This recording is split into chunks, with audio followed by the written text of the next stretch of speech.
शिक्षा ही वह शेरनी का दूध है, जो पिएगा वो दहाड़ेगा। वास्तव में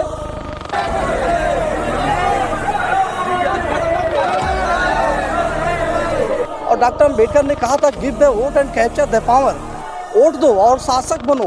हम इस देश के शासक हैं।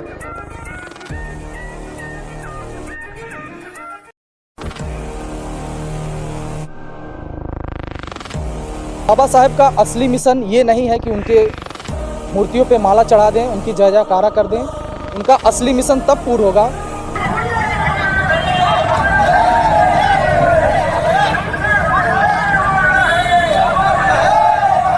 कि अपने दीवारों पर लिख दो कि हम इस देश के शासक हैं। ये डॉक्टर अम्बेडकर का जो मिशन अधूरा है, लगातार तमाम राजनीतिक और सामाजिक संगठन डॉक्टर अम्बेडकर के मिशन को लेकर के संघर्ष कर रहे हैं।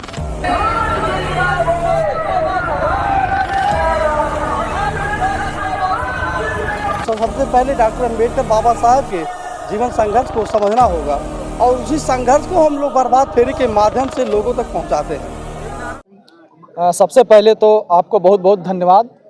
आपने सुबह से ही आकर, हम सब डॉक्टर अम्बेडकर हॉस्टल के छात्रावास छात्र हैं और हम लोगों के सीनियरों के द्वारा 4 बजे से जो रैलियां निकलती हैं, तो उनको आपने आकर के अपने न्यूज़ के माध्यम से कवर किया, उसके लिए आपका धन्यवाद।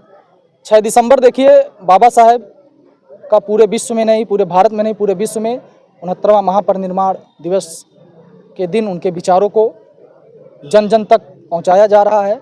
और बाबा साहेब का असली मिशन ये नहीं है कि उनके मूर्तियों पे माला चढ़ा दें, उनकी जय जयकारा कर दें।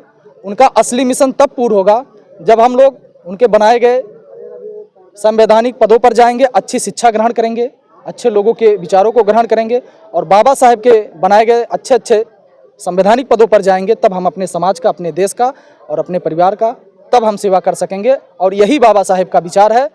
और बाबा साहेब ने कहा था कि शिक्षा ही वह शेरनी का दूध है, जो पिएगा वो दहाड़ेगा। वास्तव में वो शिक्षा, हम लोगों के पास एक शिक्षा ही मात्र ऐसा हथियार है जिसके माध्यम से हम लोग देश में, पूरे भारत में, पूरे विश्व में एक दूसरे में परिवर्तन ला सकते हैं। प्रभात फेरी निकालने का क्या कुछ उद्देश्य है? देखिए, प्रभात फेरी निकालने का मेन उद्देश्य ये है हम लोगों का कि हम लोग जो बस्ती में ऐसे अनेक दलित समुदाय के लोग भी रहते हैं और भी लोग रहते हैं, तो ये हम लोगों के सीनियरों के द्वारा काफ़ी विगत वर्षों से काफ़ी प्रॉपर्टी चली आ रही है।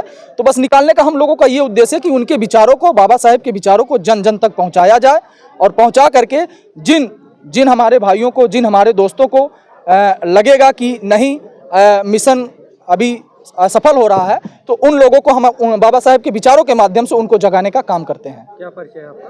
मेरा नाम विवेक कुमार, मैं डॉक्टर अम्बेडकर छात्रावास के पूर्व अध्यक्ष, पूर्व छात्र भी हूं और वर्तमान में भी रह रहा हूं। धन्यवाद आपको पत्रकार साहब। पहले तो आपके चैनल को धन्यवाद करेंगे, आपके जो संपादक, उप संपादक, जिन लोगों ने इस चैनल को बढ़ाने में आपकी मदद किया, उन सब का धन्यवाद करेंगे कि आपने हम जैसे जो छात्रावास में रहने वाले छात्रों के इस छोटे से कार्यक्रम को कवर किया, उसके लिए पहले आपको धन्यवाद। प्रभात फेरी का उद्देश्य ये है कि हम जहाँ रहें, डॉक्टर अम्बेडकर के विचारों को कोशिश करें कि लोगों तक पहुँचे। हम उस विचार को लोगों तक पहुँचाने का अनवरत जो संघर्ष, जो हमारे सीनियरों ने, छात्रावास के सीनियरों ने जो परिपाटी डाली थी, उसी परिपाटी को हम लोग मेंटेन किए हुए हैं। इस उद्देश्य से बाबा साहेब के जो संदेश थे, उन्होंने कहा था कि मेरा जीवन संघर्ष ही मेरा संदेश है। जो डॉक्टर अम्बेडकर का संघर्ष रहा है, बाबा साहब का जो संघर्ष रहा है, वही उनका संदेश है। अगर उनके संदेशों को समझना है तो सबसे पहले डॉक्टर अम्बेडकर बाबा साहब के जीवन संघर्ष को समझना होगा और उसी संघर्ष को हम लोग प्रभात फेरी के माध्यम से लोगों तक पहुंचाते हैं। एक नारा सुनाई देता है, बाबा तेरा मिशन अधूरा, हम मिलकर करेंगे पूरा। वो मिशन है इस देश में जो डॉक्टर बाबा साहब अम्बेडकर ने संविधान बनाया, उस संविधान को लागू करना ही डॉक्टर अम्बेडकर का सच्चा मिशन है। और डॉक्टर अम्बेडकर ने कहा था, give the vote and capture the power. Vote दो और शासक बनो। हम इस देश के शासक हैं। उनके अनुयायी मानव श्री कांशीराम साहब ने जब डॉक्टर अम्बेडकर के जीवन संघर्ष को पढ़ा, तो उन्होंने कहा कि अपने दीवारों पर लिख दो कि हम इस देश के शासक हैं। ये डॉक्टर अम्बेडकर का जो मिशन अधूरा है, लगातार तमाम राजनीतिक और सामाजिक संगठन डॉक्टर अम्बेडकर के मिशन को लेकर के संघर्ष कर रहे हैं। क्या परिचय है आपका? मेरा नाम अनूप कुमार है। मैं LLB फाइनल ईयर का स्टूडेंट हूँ, APN PG कॉलेज का।